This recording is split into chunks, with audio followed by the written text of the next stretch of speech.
कोथिंबीर खाल्ल्याने पचनक्रिया सुधारते, रक्तातील साखर नियंत्रणात राहते, शरीरातील विषारी घटक बाहेर पडतात आणि हृदय निरोगी राहते.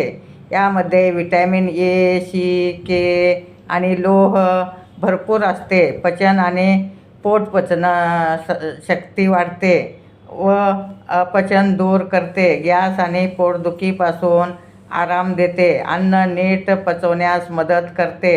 मधुमेह आणि हृदय रक्तातील साखरेची पातळी नियंत्रित ठेवते.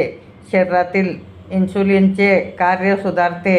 वाईट कोलेस्ट्रॉल कमी करण्यास मदत करते. त्वचा आणि इतर फायदे शरीराला नैसर्गिकरित्या डिटॉक्स करते. डोळ्याचे आरोग्य चांगले ठेवते.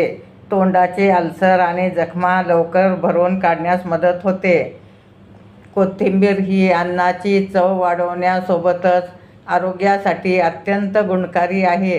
यामध्ये vitamin A, C, K, calcium, लोह आणि अँटीऑक्सिडंट भरपूर प्रमाणात असतात, जे पचनक्रिया सुधारणे, मधुमेह नियंत्रण आणि त्वचा व केसांचे आरोग्य राखण्यासाठी मदत करतात. आरोग्यासाठी फायदेशीर आहे. अपचन, गॅस आणि पोटदुखी कमी करते. रक्तातील साखरेचे प्रमाण नियंत्रित ठेवण्यास मदत करते.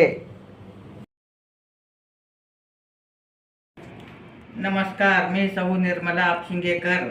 आज आपणास कोथिंबीर ज्वारीच्या पिठाची थालीपीठाची रेसिपी सादर करणार आहे. 3 वाट्या ज्वारीचं पीठ घेतलं आहे. 1 वाटी बेसन पीठ घेणे. त्यात बेसन पीठ घातल्यामुळे खमंगपणा येतं आणि थापायला पातळ थापले जातात. अगदी हे पौष्टिक थालीपीठ आहेत. आता 2 काकड्या खिसून घेणे. हिरव्या मिरच्याची पेस्ट घेतलं आहे. हळद घेणे. चवीपुरतं मीठ घालणे. अगदी ही झटपट होणारी रेसिपी आहे. पुदिना घेणे. पुदिन्यामुळं त्याला खूप छान चव येते. आलं लसणाची पेस्ट घालणे.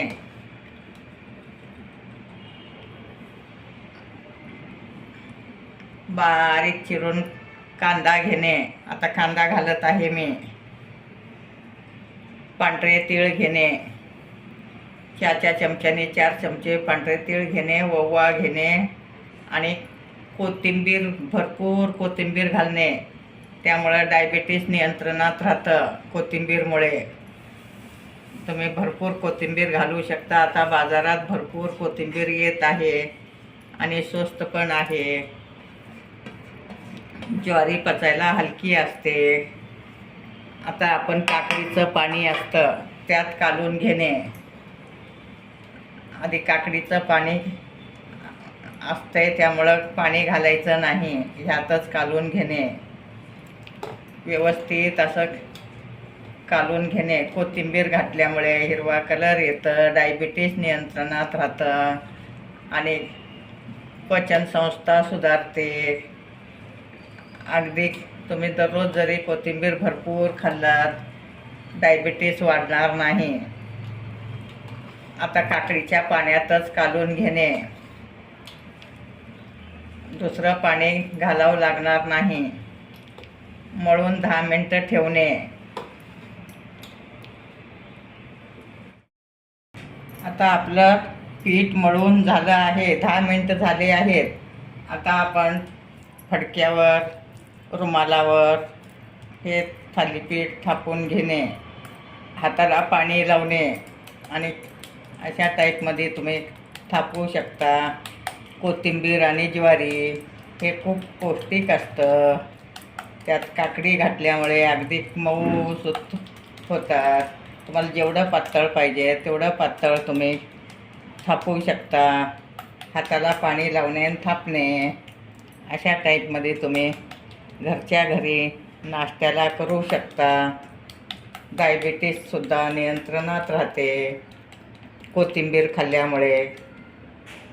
अगदी झटपट होणारी रेसिपी आहे. आता आपलं थालीपीठ थापून झालं आहे. तुम्हाला ह्याच्यापेक्षा पातळ थापू वाटलं पातळ पण थापू शकता. आता आपला तवा तापला आहे. तव्याला तेल लावून घेणे. अगदी व्यवस्थित तेल लावणे आणि ह्याला 5 छिद्र पाडत आहे मी तेल सोडण्यासाठी. अगदी तुम्हाला किती पाडू वाटलं तेवढे पाडू शकता.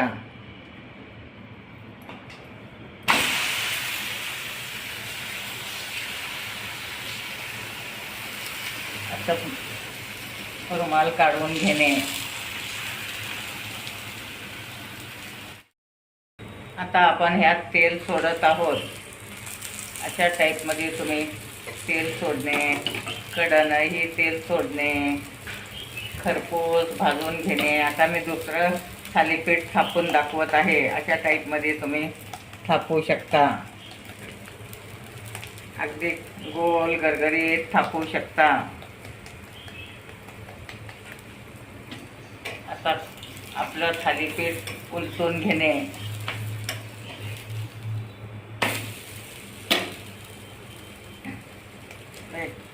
अगदी पातळ थापून घेणे. कोथिंबीर घातल्यामुळे त्याला हिरवा कलर आला आहे. हिरवी मिरची घातल्यामुळे त्यामुळं हिरवेगार थालीपीठ होतात. दह्याबरोबर पण खाऊ शकता तुम्ही, सॉसबरोबर खाऊ शकता. अगदी नुसते जरी खाल्लात तरी पौष्टिक असतं.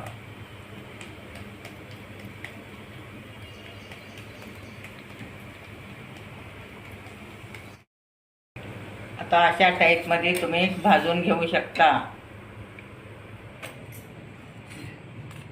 आणि दुसरं घालत आहे मी तव्यावर.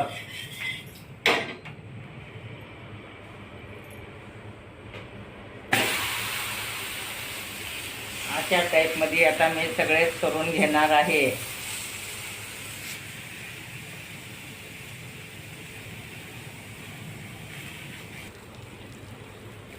आता अशा टाईपमध्ये भाजून घेणे तुम्ही.